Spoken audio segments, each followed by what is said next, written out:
Hello everyone, good morning.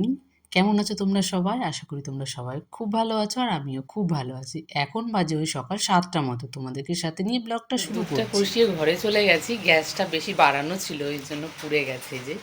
হ্যাঁ, দুধের বাটিটা পুড়ে গেল, তো কী করবো আর, সকাল সকাল এটা হয়ে গেল। তো যাই হোক, আমি চাটা করে নিই, চলো।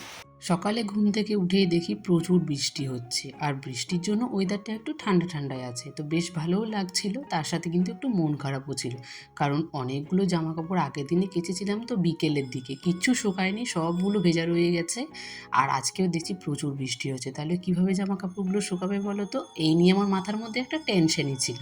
মাথার মধ্যে চাপ নিয়ে আর কি করব বলো তো? প্রাকৃতিকের নিয়ম তো আমি আর পাল্টাতে পারবো না, যখন যেটা মন চাইবে তখন কিন্তু তাই হবে। তো আমাদের ইচ্ছে মতো তো কোনো কিছুই হবে না, প্রাকৃতিক যেভাবে চলবে ওদের সাথে তাল মিলিয়ে কিন্তু আমাদেরকে সেভাবেই চলতে হবে। আর দেখেছো আমার কতগুলো জামা কাপড় জমে আছে।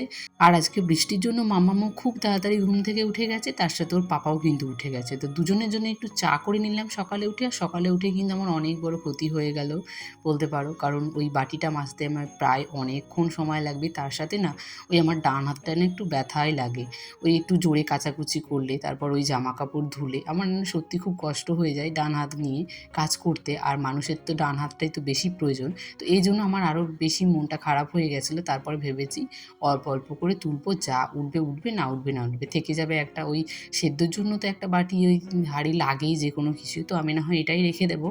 দুজনে বসে একসাথে চা খেয়ে নিলাম, তার সাথে কিন্তু মাম্মামকেও একটু খাইয়ে দিলাম। এই একটা বৃষ্টির দিনে কোথাও বেরোবে না, আর আমারও এই কাজগুলো করতে কি বলো তো একটু ঝটপট করে করে নিতে হয়, যেহেতু ওরা ঘরে থাকলে না আমার ঘরটা যা তা অবস্থা করে দেয়। মানে বাবা মেয়ে দুজনে মিলে এটা ওটা নিয়ে ধরে, মানে আমার ঘরের আর নাস্তো থাকবে না।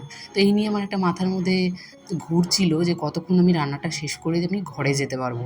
তাহলে কি বলো তো, নিজে থাকলে তো একটু ঘরটাকে একটু সামলে রাখতে পারবো, আর যে কাজগুলো আমাকে করতে হবে সেই কাজগুলো তো সবসময় আমি কমানোর চেষ্টা করবো, তাই না?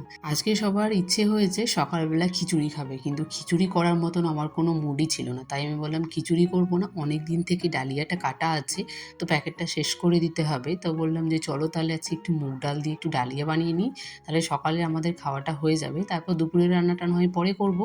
তো এখানে আমি একটু ওই মিষ্টি কুমড়ো দিয়ে আর আলু দিয়ে সিম্পলভাবেই আজকে ডালিয়াটা করেছিলাম। আর মাম্মাম যেহেতু বেশি সবজি দিলে না খেতে চায় না, ওই যদি একটু আলু দিই তাহলে সেটা ঠিক আছে, তবে খাবে। আর বেশি সবজি ও যদি দেখে তাহলে কিন্তু খেতে চাইবে না। ডালিয়া আমারও খুব একটা ভালো লাগে না, মাম্মামও পছন্দ করে না, তবে ওর পাপার খুব পছন্দ, এই জন্য করতে হয়েছে। তবে আমি ভাবলাম চলো নিজের জন্য আর অন্য কিছু করবো না, হালকা পাতলা করে সবার এইটুকুই খাওয়া হয়ে যাবে। তো সকালে আমি ডালিয়াটাই করে নিয়েছিলাম, আর ওরা ঘরেই খেলা করছিল, আর বাইরে তো হচ্ছে প্রচুর বৃষ্টি, তার সাথে যদি এরকম খিচুড়ি হয় তাহলে কিন্তু ভালোই লাগে। কিন্তু আমার খিচুড়িটা না আর এখন খেয়ে খেয়ে যেন তো ভালো লাগে না। আগে ভীষণ পছন্দের একটা খাবার ছিল খিচুড়ি, খিচুড়ি পেলেই মনে হচ্ছে আমার মানে আর কিছু লাগবে না। আর এখন খিচুড়ির কথা শুনলেই না আমার না কেমন একটা লাগে, যে আর ভালো লাগছে না খিচুড়ি খেতে। তো এখানে আমার ডালিয়াটা হয়ে গেছে, তারপরে আমি একটু পাঁপড় ভেজে নিলাম, যেহেতু ডালিয়াটা তো এমনি এমনি আমি পছন্দ করি না, তারপরে যদি এমনি হয় তাহলে আমি খেতেও পারবো না।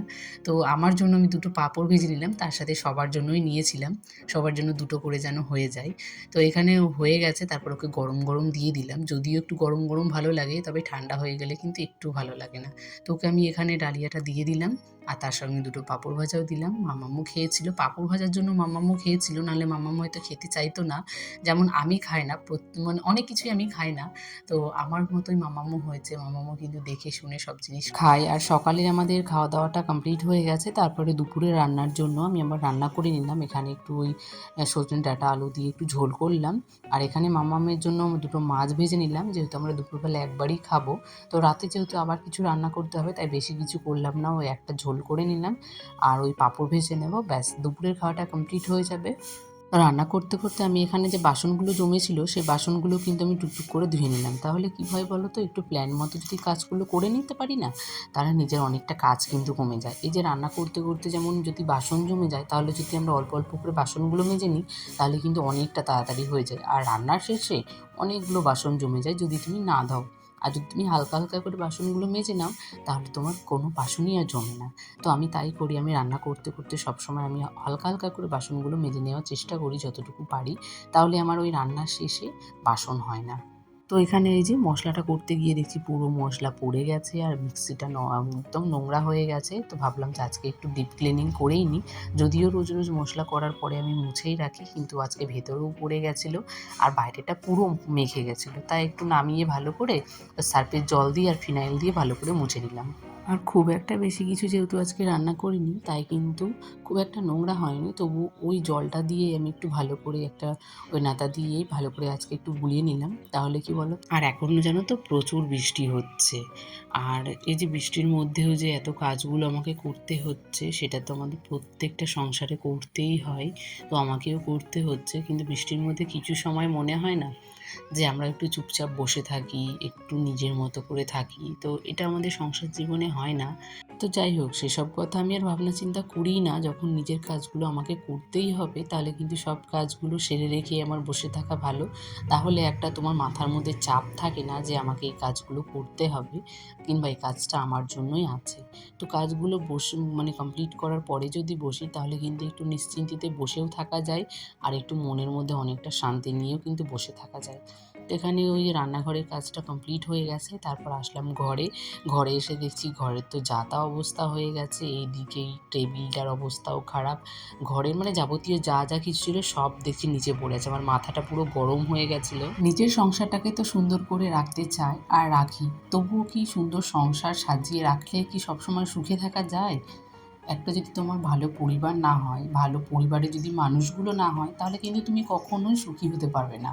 আর তুমি যতই সেই ঘর বাড়িগুলোকে সুন্দর করে রাখো, কখনো তোমার মন থেকে মনে হবে যে তুমি সুন্দর আছো, তুমি সুন্দর থাকছো, কিন্তু কখনোই তোমার মনের মধ্যে সেই শান্তি আসবে না।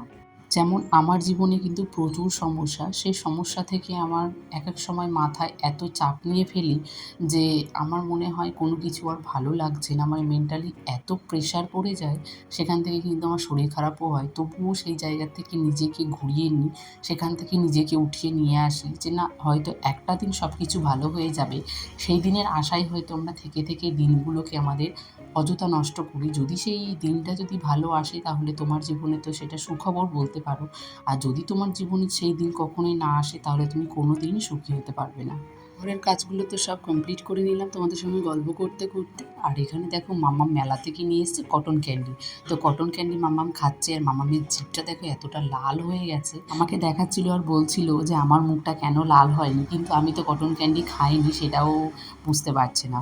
তো এখানে মা দেখো মেলার থেকে 3টে ঝুড়ি নিয়ে এসছে। 3 ঝুড়ির কালারটা হচ্ছে দারুণ, আর খুব একটা দাম না, 5 টাকা করে দাম ছিল। তো গরমকালে আমাদের ঝুড়ি না প্রচুর প্রয়োজন হয়, যেহেতু আমাদের রান্নাবান্না করার পরে যদি ঝুড়ি দিয়ে ঢাকা যায়, তাহলে কিন্তু যে তরকারিটা থাকবে ধরো একবেলা, এমনিতেই সেটা কিন্তু ঝুড়ি দিয়ে রাখলে কিন্তু 2 বেলা থেকে যাওয়ার সম্ভাবনা থাকে।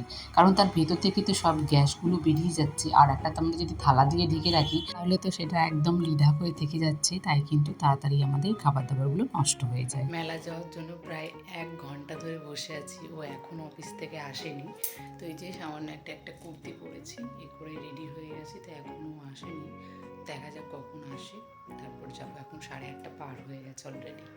তো চলো, মাম্মামকে পাঠিয়ে দিয়েছি, কারণ মাম্মাম খুব বিরক্ত করছিল, তাই ও ঠাম্মির সঙ্গে পাঠিয়ে দিয়েছি।